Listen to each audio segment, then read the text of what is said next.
In the name of Allah, the most compassionate, the most merciful. My name is Ramin Hajian. I am an assistant professor in mechanical engineering at Iranian Research Organization for Science and Technology, IROST. Also, I am Director General of International Scientific Cooperation there. I have a PhD in mechanical engineering from Technical University of Darmstadt from Germany. If I want to describe the character of Ayatollah Khamenei, maybe there are different aspects that can be considered, but I think one of the most important aspects is what he has done for making Iran to actually not only a regional power, but also maybe a world-class power. Specifically, as far as I know, in the area of science and technology, he has continuously supported any activity to make this issue more advanced in Iran. There are different examples. I think 10 or 50 years ago, he just followed to make lots of knowledge-based companies, which are actually technology companies, that they can contribute a lot in the economy, in the national economy and GDP. And I think Ayatollah Khamenei was the first person who has most supported this issue. Before that, he had continuously supported universities and research centers, and had lots of meetings with them to empower this region and to make this, to diffuse in the culture, to the society, and to make, to highlight this aspect, so that lots of people understood that yes, this issue, science and technology, is very, very important for progress of the country. So I think one of the most important roles that he has played during his leadership was this. Also, there are other issues that I can mention. In about the dignity and how we should face with our enemy. He has, as far as I remember, always he insisted that we should be self-dependent and we should not fear from foreign powers, and I think he was totally right, and now we can see the result of this approach that he has followed during his leadership. As I mentioned, he was actually he continuously supported this field, science and technology, specifically novel fields like nanotechnology, biotechnology, and genetics, and I don't know, aerospace, and all new technologies that are can determine the future of a country and how that country can play a role in the world. For example, for nanotechnology, because of his support to just establish a specific organization for that. So Iran achieved a top-level rank in the world, and for publishing papers, the rate of increase or rate of I don't know what's exactly the term, reached to 11th times the world's average rate, I think some years ago. So all of these results were due to his interest to make this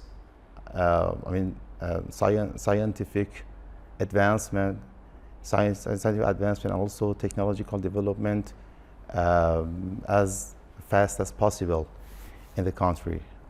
I mentioned that establishing lots of knowledge-based companies happened due to this point of view. This is one thing I want to mention. The other thing is that I think his character he had multi-dimensional character. He was a scholar in Islamic science, Islamic knowledge, and also he had lots of skills in philosophy, in poetry, and literature, and this was his capability. And also he had lots of I can say meeting or continuous engagement with different fields of studies. So he knew a lot about different fields of science, about general aspect of them, not in detail. So he could well understand the advancement of the status and the situation of advancement of those field of studies. For example, in nanotechnology, in aerospace, he continuously followed and visited the exhibitions and was aware about achievements in these fields. So he could give some strategic notes or tips so that can make a well direction to just speed up advancement in these fields. I think before he invites people, specifically youth, to understand the philosophy of resistance ideology, before that, I think he believed that people, specifically young people, youth, all over the world, should know what exactly Islam is talking about. So he invited to reading carefully what's written in Quran.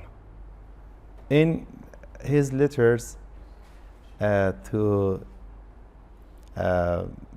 the young people in Europe and America, and in his statement for 40th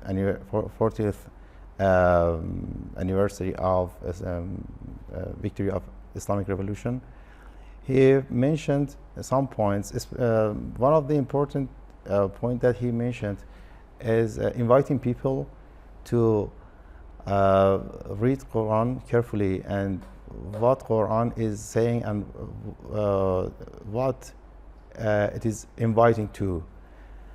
I think he believed that if people understand well what Quran is saying, then we have passed most of the way, because most of the problem in the world with Muslims is misunderstanding and the propaganda against Islam and Islamophobia that is made by, specifically by Western media.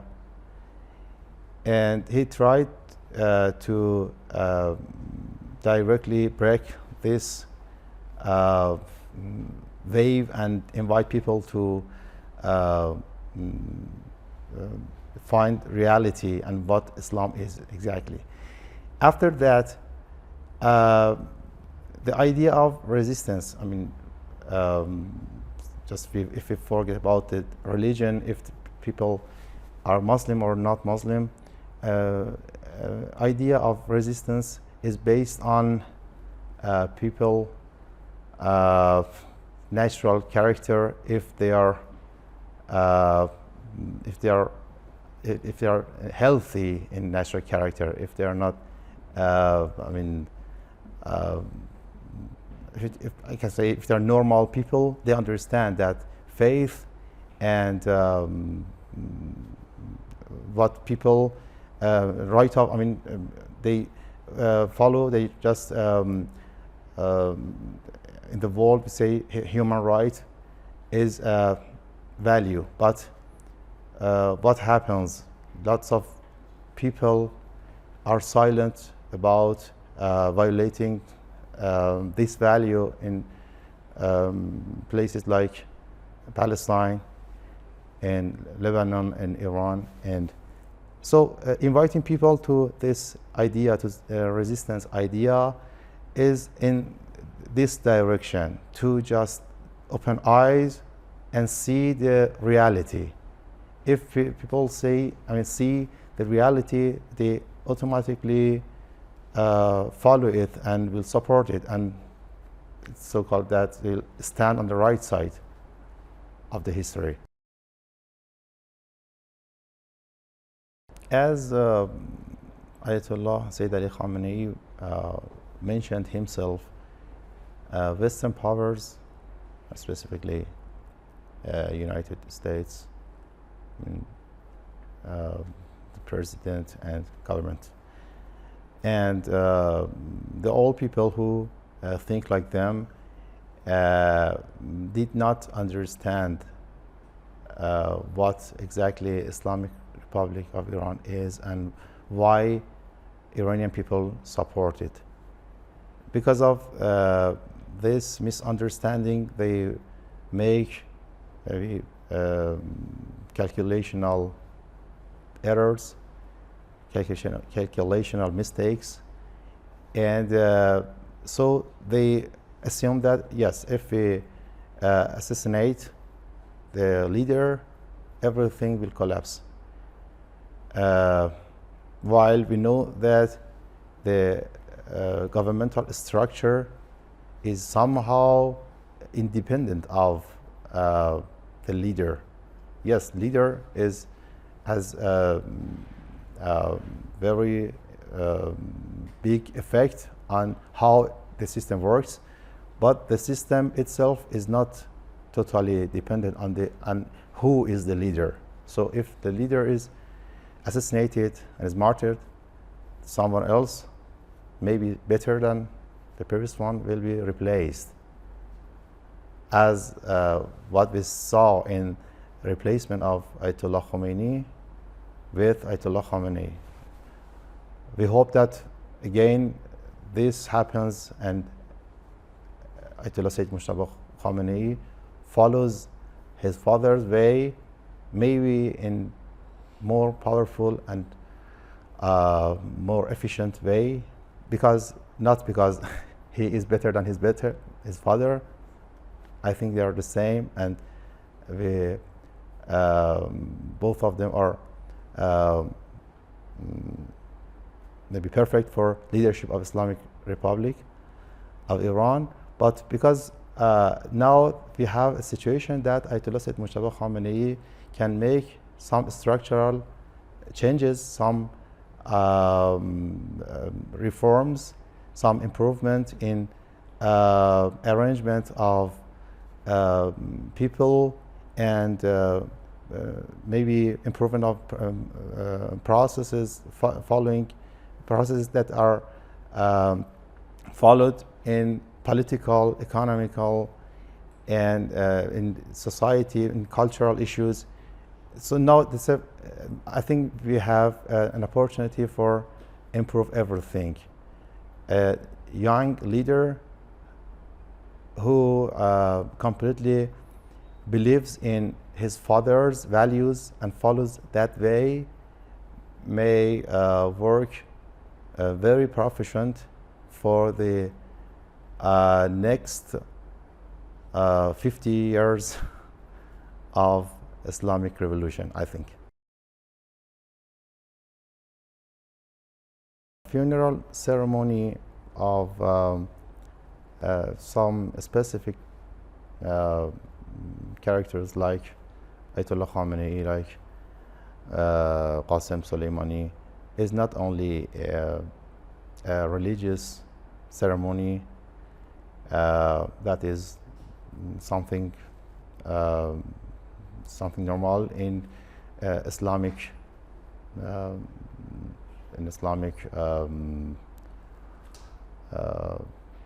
rules, and maybe around the world you can see lots of Muslims that they have funeral ceremony, but specific peoples like Ayatollah Khamenei, or before that Ayatollah Khomeini, you remember that lots of people gathered.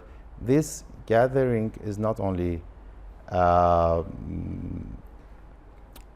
following a religious rule, but it is also somehow announcing that we are following, we say that we will continue the way and the way that person was following, and we will keep the flag which he was keeping, and for this case, this is the flag is resistance. This is fighting with enemy with the most power, keeping our dignity and do not surrender. And these are values that people with gathering in such funeral ceremonies are actually they are saying with a loud voice that we will follow this way despite of any problem that we had during the last 4 months. So I think such ceremonies with lots of people, I think tens of millions of people will gather. People from lots of cities cannot come to Tehran. If they could, then maybe I think maybe more than 50 million people could participate in this ceremony. So I think this point should be taken into account, that this is not only a religious ceremony. This is also maybe has a very big political message to the world. I think they were afraid of Ayatollah Khamenei, and they thought that if they assassinate him, they will solve the problem. But they should know that the martyred Imam, martyred Ayatollah Khamenei is much more dangerous for them, because after his martyrdom, lots of people in the world got aware and understood that yes, he was right and his way was right. We had such people also in Iran.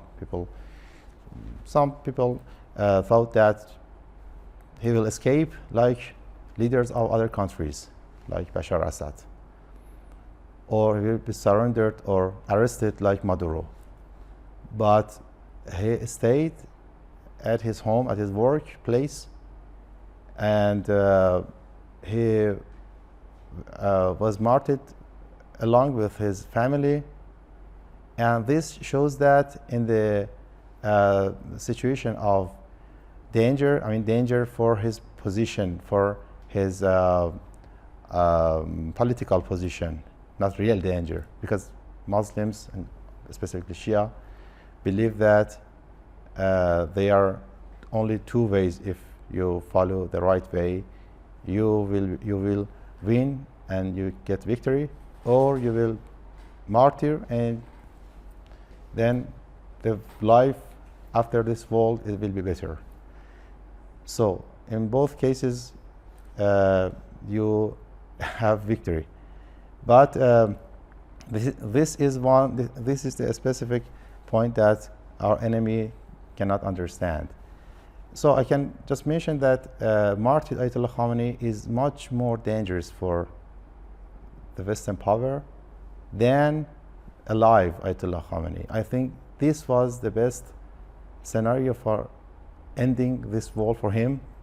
That was very painful for us, because we lost, I can say, the best leader of Iran in the whole history of Iran. But I hope that Ayatollah Sayyid Mujtaba Khamenei can follow this way, and maybe better than his father, with a better structure, with a better government and governing system. Yeah, so I think they cannot have a verse in Quran that say you cannot turn off the light with just blowing to that with your mouth. If God wants that to be on, you cannot make it off. So I think this is the example of such verse. Some years ago, he had a meeting with national elites. National Foundation for Elites normally invites people. I was invited at that time for that meeting, and I can remember he was at that meeting. He was talking about the relation between university and industry, and to make this issue better and better, and the role of elites in this field. And because this was one of the most important issues for him, to just empower relation of university and industry, society and industry. So at that meeting also he was talking about this point, and I think such meetings were very, I think, enjoyable for me and for people who participated, because they could see that the number one person in the country is the most motivated person for advancement of science and technology, and this is very nice when you're in such a meeting, and you make sure that he, as a leader, is supporting you to just continue to seriously work on scientific issues, and you think that you're supported well. Ayatollah Khamenei insisted on Persian language to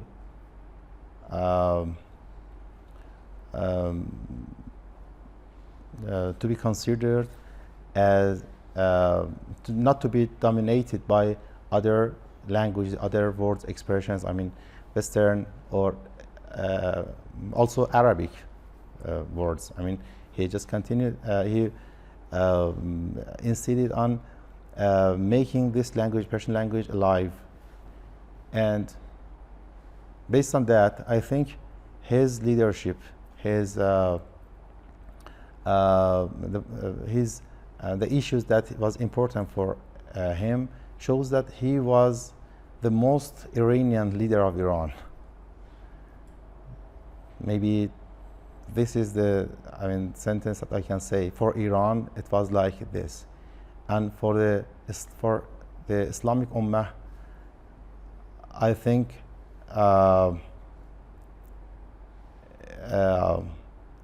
he was the person who showed that unity of Islamic Ummah can be followed in practice, disregarding divisions like Shia, Sunni. What he has done in Palestine, in Lebanon, shows that he was really he believed in this issue in depth. I think Ayatollah Khamenei was the person who the dignity of Islamic Ummah was the first priority for him, and he was most highlighted person in the world, in the Islamic world, I think.